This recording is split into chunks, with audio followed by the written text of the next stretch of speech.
We're with Sarit Gluz, the newly hired Eastern Connecticut swim coach.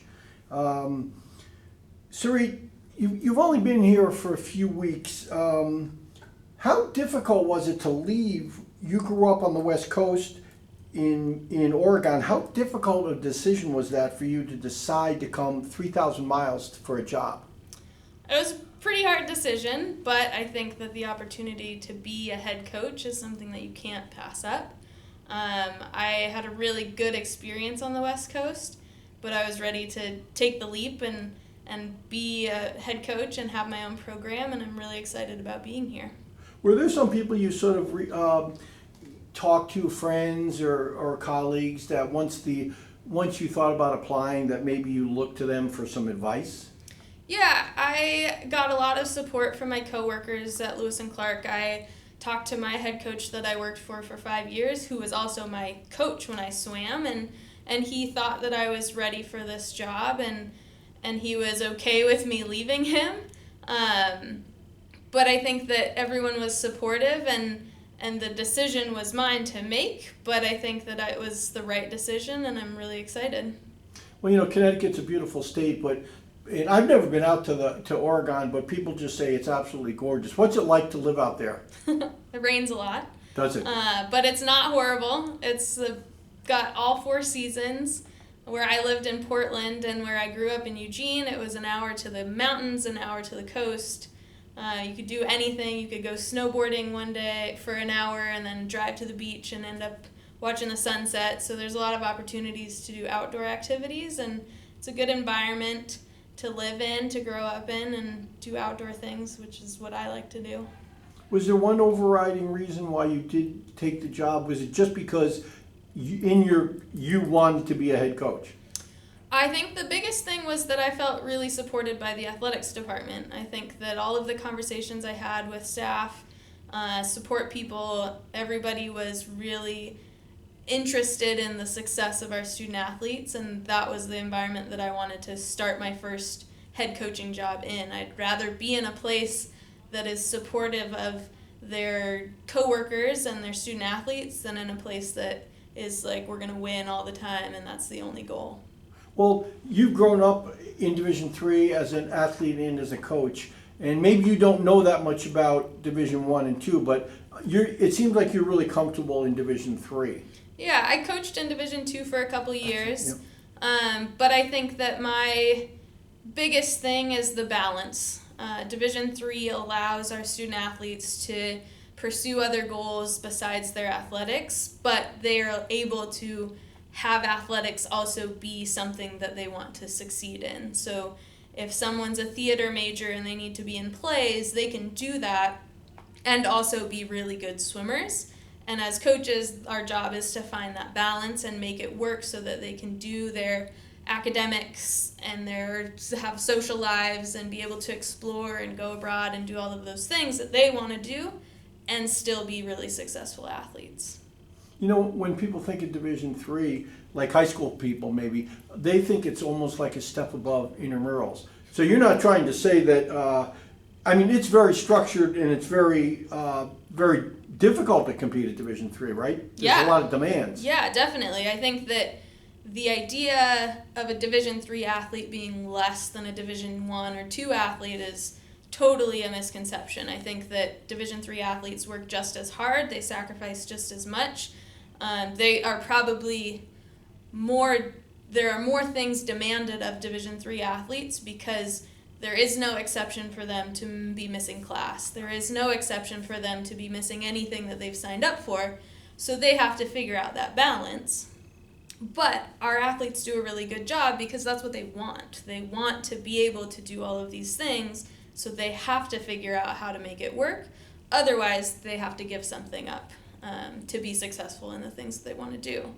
But I think that athletically, Division III is equal. There are Division III swimmers that are equal to Division I athletes. There was a boy that went to Emory that just made it to World Championships and made it to the finals in the breaststroke event. So it's possible to do all of those things, be on national teams, make it to national events. You just have to have that same dedication be willing to sacrifice some things. Now, you've been here only a short time, getting ready for your first season, first time as a head coach. When you first came and you first started, there must have been like a zillion things going through your head. What kind of things did you prioritize to get to immediately? I think that the first thing would be recruiting. I think that you're always recruiting. My mantra is always be recruiting, whether it's recruiting parents, whether it's recruiting faculty members, whether it's recruiting students. You always have to communicate and make sure that you're selling your program. But besides that, the day-to-day things were mostly like figuring out how to email and who do I talk to about, getting something for the pool deck? Who do I talk to about admission requirements? But having conversations with people that I'm going to be working with closely, that was my number one priority. It's stuff that when you were in your other job, you don't even think about because you just do it on a daily basis. Then you come somewhere else and suddenly, how do I do this basic thing? Here. Yeah. Because I knew how to do it where I was. Yeah, the learning curve is steep, and there's some things that are the same, some things that are similar, but you're talking to different people and different processes, and there may be some things that I would do normally that don't have to happen anymore. Like, I don't have to do them anymore. But I think for the most part, it's just like making sure that I have that foundational information to be able to like move forward with all of the things that still need to happen in planning a season. Some coaches come into a new program and they want to know everything about what the program was like, and some coaches come in and say, it doesn't really matter what it was like, this is the way we're doing it. Where do you stand in that kind of scenario? I'm a little bit of both. I think that it's really important to know what the culture was like on a program and know what I'm getting into with the student athletes. They will know that this is what they want to do, and I respect that, but at the same time, I'm not trying to change things today. I'm not trying to make a million different changes. I'm going to try to keep things relatively similar and then slowly implement the things that I want to do for the program so that it's not just like you're not being bombarded with all these different things and ideas and whatever. So it'll be a slow adjustment for the student athletes, and that'll help me be able to figure out what needs to happen and in what order. You're not inheriting, again, we're just starting a men's program, so you have nothing to look back on. This will be the first year. For the women's program, you are not inheriting too many returnees. I guess there's advantages and disadvantages to that. Yeah, I think that the kids that are on the team now want to be on the team. I think that that's super important. I wouldn't want athletes on the team that don't want to be there and don't want to commit themselves to the program. With the men's team, that's going to be a challenge. I think that we'll find some guys on campus that are going to be interested in swimming, and then I will recruit my butt off in this fall and spring to have a solid men's team next year. So when you were at Lewis and Clark, you helped as an assistant. You helped coach men and women. Yeah. Right. What are some of the things that you're going to need to do to make the men's program fairly competitive in a short order of time? Is it just like the way you would approach the women's program? Yeah, I think it's recruiting the right type of guys onto the program, people that want to swim and are dedicated to their sport.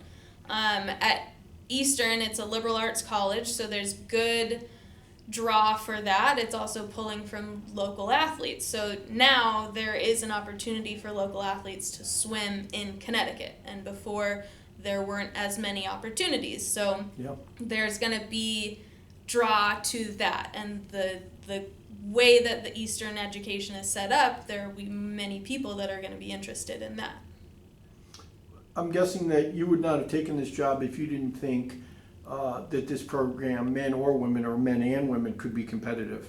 Yeah, I think that there's definitely an opportunity to grow. My goal will be to win a Little East championship. I don't know, maybe in the next 4 years. That would be my goal. I think that it's totally doable in this region. I think it's totally doable here. It's a great school, so there's no reason not to be able to recruit athletes that are competitive athletes and good students. Sarit, last question, and it might be a little preliminary, but come February, come the end of the season after the NISA championships, when you look back on this first season, what will you look at as, what would make you satisfied for your first year? What kinds of things? I think my first goal is to have all of my student athletes have a great experience. I think without knowing their athletic capabilities, without being able to see that, my goal will be to create a really good environment and have everyone have a really good time. There will be ups and downs, obviously, but I think if everyone can walk away feeling like they were successful, then I will be successful, and we'll work on those athletic goals as we get farther down the line. But I think that's a totally achievable goal, and something that I keep in my mind all the time is that I want everyone to have a really good swimming experience. Well, Sarit, thanks for being here, and best of luck for your first season. Thank you.